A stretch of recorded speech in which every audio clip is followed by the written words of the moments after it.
What's going on, everyone, and welcome back to a new video with me, Adam from Green Auto Services. Now, a little bit of a split video here today. I've actually got my own personal 2010 Ford Fiesta Zetec S in the workshop. I've been having a few issues with some erratic idling. If you are new to the channel or even a repeat viewer to the channel, please don't hesitate to drop us a like and a comment. More importantly, don't forget to hit that subscribe button. Your support means everything. So, without any further ado, get hooked up to the vehicle with my diagnostic tool and to show you exactly what's going on and, more importantly, how to rectify it. Check it out, here we go. So I've just started the car, so it's a cold start, although it's a fairly warm day, but I am not touching the accelerator pedal or anything. Everything is off, no aircon, no blowers, nothing, and that is hunting really badly. I'm thinking the throttle body is having a little bit of a meltdown, but again, I will show you as and when I look into it. So stay tuned. Okay, and here it is. Here is the new Apollo D9 from Snap-on. You'll have a little access compartment here. If you just pull that down, just up there is your OBD connector. So if I go into scanner, you go down to Ford, switch ignition on, 2010, it's a Fiesta, and it is a 1.6 petrol. There we go. So I'm going to go ahead and code scan the whole car, just check out how quickly that is going through. 92% already, and there we are. That is already scanned the entire vehicle and given me a list of what's going on. So with this particular one, we do have, for the front control and display interface module, some communication issues, but I am not concerned with that whatsoever. I'm just seeing now the engine one is what I was more concerned about. If there was any running issues, it would come up in here. As you can see, I have 0 codes. Until I break 0 codes, I've got absolutely nothing. So from experience with running issues, I want to go into the engine bay and just do some basic checks. I'm going to go back home, exit, and there we are. And we're off. So let's go underneath the hood and get cracking. Okay, so here we are underneath the hood of the vehicle. From my experience, I'm going to start homing in on the throttle body. Now, when it comes to the mixture of air and fuel, there has to be a very specific mixture. If there is any rich or lean conditions coming out the back of the engine, or perhaps the ECU via sensors is not seeing the correct mixture of either fuel or air, it's going to try and adapt values accordingly to run as smoothly as possible. But there is obviously something going wrong. The computer's seeing something it's not liking and it's trying to adjust accordingly, and it's that continuous adjustment which is having an effect on the RPM, jumping up, coming down, nearly stalling, basically the symptoms that we have.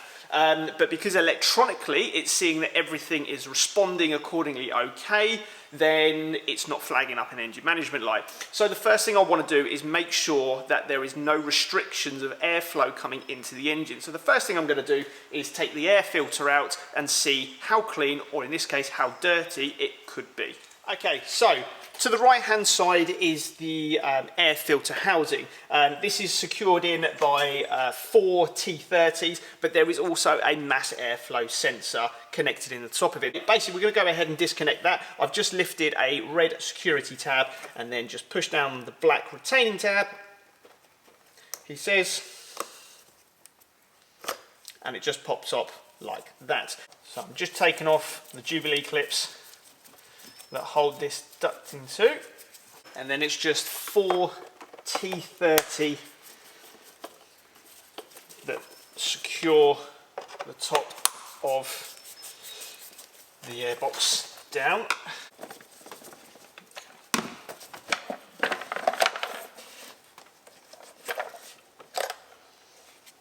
there we go.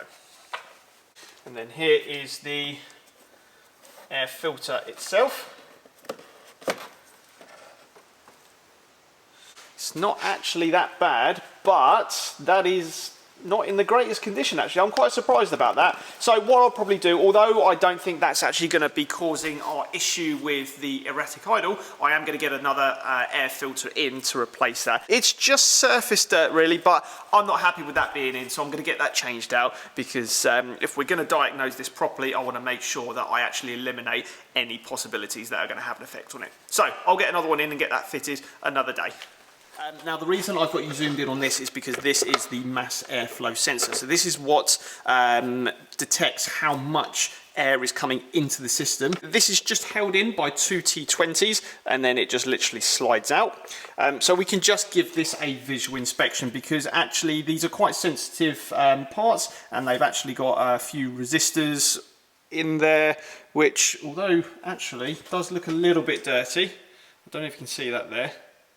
So basically the air passes over these sensors just in there and slightly vary the voltage accordingly, which gets sent back to the ECU. The ECU does some calculations and it's just like, okay, that's how much air is coming in, so this is how much fuel I need to add or take away to ensure perfect combustion. I know that is a very layman's term of explaining it, but I want to try and explain this in the most simplistic way. Now what can normally happen is those sensors in there will get all gunked up with crud, carbon perhaps. I want to make sure they're nice and clean. If for any reason they're not clean, it's not going to have an accurate reading, which can have a knock-on effect to the way the vehicle is driving. And I don't have a fault code for this because again, 9 times out of 10, if these are not reading correctly, it's going to give me a fault code to lead me in this kind of direction. But it's not too bad. It's, again, bearing in mind the car is 13 years old, done 127,000 miles.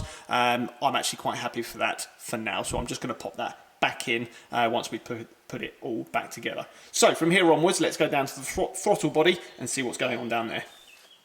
Okay, so now as you can see with the top of the airbox and the filter removed along with the piping to the throttle body, we can now very clearly see our throttle body. And you can see very clearly there, we have a large butterfly valve, which is designed to open to allow more air to flow through, or close to restrict the amount of air accordingly. Now what happens is with these throttle bodies over time, these butterfly valves will start to build up lots of oil, carbon deposits all around the edges, not only on the actual valve itself, but around the housing it sits in as well. And that can reduce permanently the airflow going through it, particularly when it's at idle, because when it's at idle, that butterfly valve is closed, but it can't be closed completely because it needs to have a constant flow of air going into the engine, otherwise it will definitely stall. So what I'm going to do now is actually remove that. It's only held in with some more Torx bolts. I think they're T30s. There will be a gasket between that and the housing it goes onto. If you're going to do this yourself, be careful, they're absolutely fine, they're quite easy. Just remember to disconnect the multi-plug, which is just up here as well. So let me get that off now and we can have a look more closely at the condition of the throttle body. Okay, so here we are. Here is my throttle body. So as you can see, now this is the back side of the throttle body. So round here is where the air goes into and through. Now I'm just going to show you this butterfly valve. Now they are pretty stiff, but they are designed to open and close to increase or decrease the flow of air. There we go.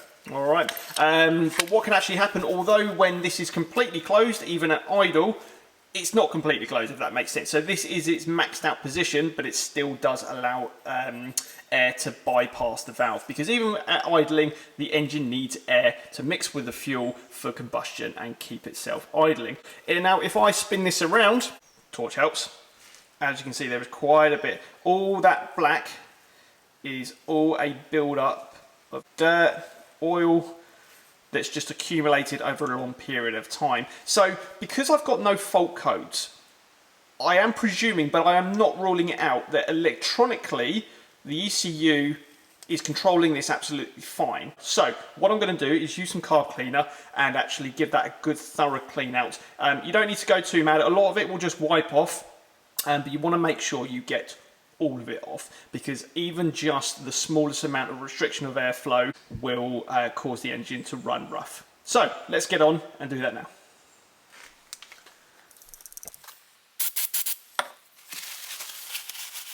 There we are. Just look at that one quick wipe and all that has come off.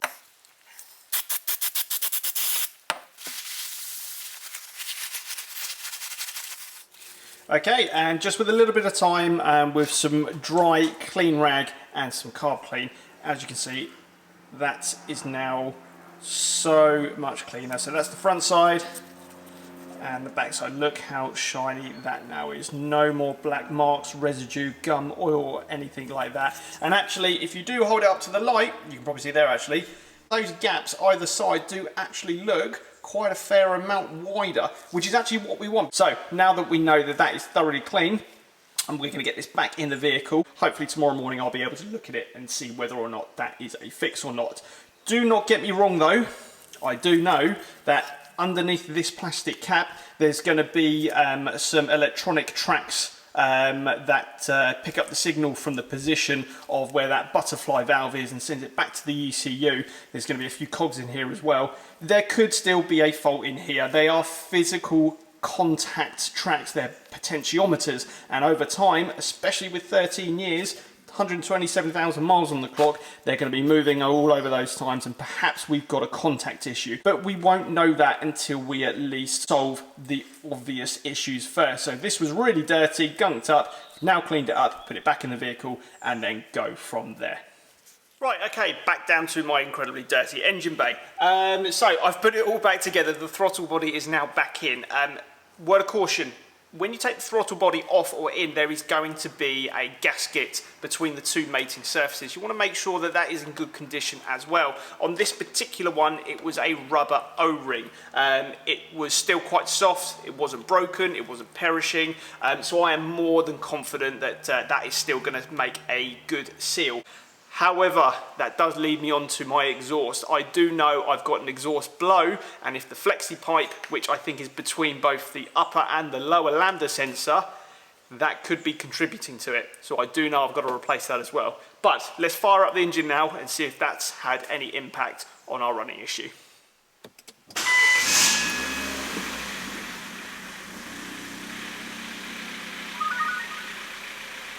Now the vehicle is warm at the moment, so that it is idling a little bit higher than expected, but that's still not bad at all. I mean, I'm actually quite happy with that.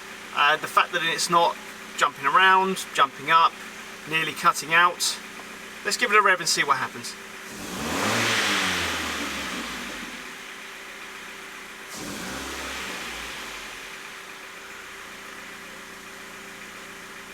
See, it might be the fact that the engine is warm and it is actually increasing the RPM to get it up to temperature quicker. It may be a fix. Not too sure at this moment in time. Like I said, it does happen mainly when it's cold first thing in the morning, and then it's just bouncing around everywhere. So I'm going to monitor this and then report back to you. So in the next clip, I'll either be looking at something else, or I'll be giving you the conclusion of whether or not we've managed to fix it.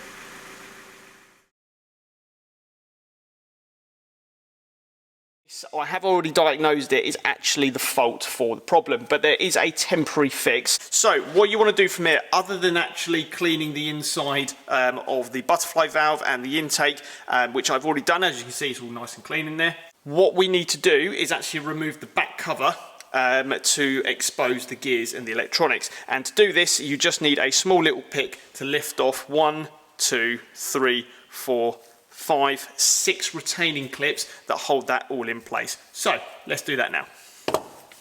Okay, so take your time with these. You just want to very gently prise them up. They just literally clip on and then pop it to one side. And then do that for all 6. There we go. So once you've removed all 6, this housing with a little bit of wiggle will come straight off like that. But be careful, there is a seal that you need to make sure is back in position, because that will stop any moisture or dirt getting into the electronics. So very importantly, this is actually the track of where the 2 brush sensors will actually move across and give a certain voltage reading to offer a position for the engine ECU. There's actually 4 in total. One is position sensor 1, one is position sensor 2. So what the issue is that the brushes that I'll show you in just 2 seconds will start to wear slightly, and the contact on the surfaces won't be perfect. There will be some contact, but not enough to give the ECU a good reading. So you just want to kind of get maybe a blowgun or something just to clean up any dirt or debris. There is a little bit of scoring on the third one down. You can probably see it there, but I've already done this and actually driven the car, and it's made it drive a heck of a lot better. So it is a good temporary repair. If it is beyond repair and you think that's far too damaged, sadly you may be looking at a new throttle body. So we'll just pop that to one side.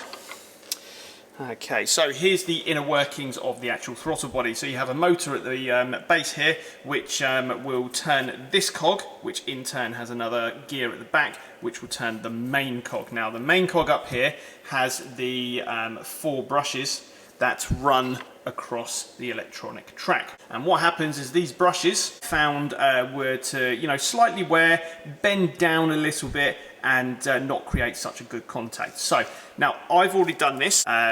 What I will do actually, can you see where I've actually just also marked the gear against the cog here? Because you can actually remove this cog. It's not sprung loaded, but on the back there is a smaller cog which in turn turns the larger one. So we'll just slide that back into position, and again the reason I marked it is so I know it's gone back in exactly the same position as it came out. I even marked it on the back of the main cog there. So all I did was blow out any dirt or debris in there. It will be obvious if there is. To be honest, there wasn't that much, and all I did was very, very gently with a small little pick just like this, or perhaps a paper clip or something like that, I literally got underneath these tabs and just pushed them up ever so gently. So I kind of bent them more towards the tracks which are on the inside of the cover. So as I bent them forward, it made a bit of a better connection, and then I put it all back onto the vehicle. Yes, I did need to do a throttle body reset to learn the basic values, but after that my live readings changed, which I will show you in a bit, and the vehicle has run perfectly ever since. So that's all you need to do. So take this apart, take your time. If they break, then sadly to say you're going to be looking at a new throttle body, but by all means just make sure you just lift these up ever so gently, just slightly push, because they are fragile. And it's probably a good idea to push them at the base as well, because the base is probably the part which is going to allow it to sit a little bit naturally higher, and then hopefully that will give you a much better contact and alleviate your problems. What you can do as well, if you've got some electrical clean, we do have some ourselves, dab it on a cotton bud maybe, and then just give the track a bit of a clean as well, just to get any kind of dirt or debris off, because that's exactly what I did. So take your time. This is definitely something you can do. Even if it doesn't fix it, you can eliminate it as a problem. And then all you need to do is pop the cover back on, put the 6 clips into position, and then you can fit it back to the vehicle. Okay, so here we are. So this is everything loaded up. This is actually going into live data. Now, the two that I want to show you is the first one that's highlighted, which is throttle position sensor, which is reading out in voltage, and the other one is throttle position sensor 2, which also reads in voltage. Now, I'm going to change this to a graph, so we'll get 2 graphs, and there we are. So we've got both of them up and running. Now, from what I've learned, both sensors will have opposite voltages, so they will kind of react in opposing directions. At the moment this is stationary, this is live, and hopefully when we start it up, which is now, yeah, there we go, you can see straight away that both the position sensors are reacting in opposite directions, and as we rev it,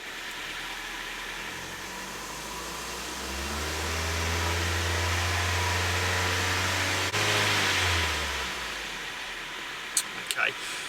So a bit of a learning curve on my point. Obviously there doesn't seem to be much voltage change up here. So this is my live reading. It does give me a range of the lowest reading to the highest reading.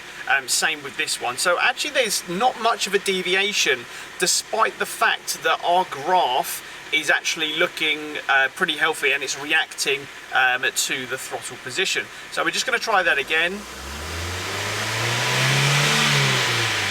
But the good news is, compared to the other graph, that you can actually see that even at idle, this is a nice smooth graph in comparison to the other one, which I believe from memory is going to be a lot more erratic, which is what is going to give you your erratic idle.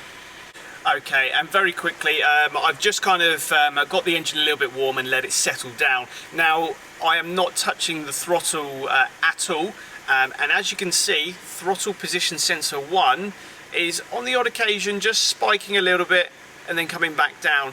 That I don't want to see. I just want to see a good straight line until something happens. When you hit the throttle, something happens. But up here there is still a little bit of inconsistency. There's a few spikes there, which if you remember, the third track in the throttle body electronics was a little bit damaged and a little bit worn. So I kind of suspect that although this isn't perfect, it's good enough to run the vehicle without any hesitation. But for now that's a good fix, but it's certainly not perfect, but it will certainly do for now. So it's definitely something you guys can do at home just to try and fix that erratic idle on your vehicle. Okay, and there we have it, guys. So that is how you can carry out a temporary but effective repair if you have some idling issues. This is super easy. Give it a go yourself, just take your time. The only word warning is you may require a diagnostic tool to make sure you have access to diagnostics, or at least someone who can plug in a diagnostic for you. By all means, I hope you guys have enjoyed the video, learned a little something, and if you want to carry on learning more, well, you know what to do. Like, comment, more importantly, subscribe to the channel. It's all going very well, and I appreciate the support of every single one of you. So, on behalf of myself, Green Auto Services, thank you ever so much, and of course, we'll see you guys in the next video.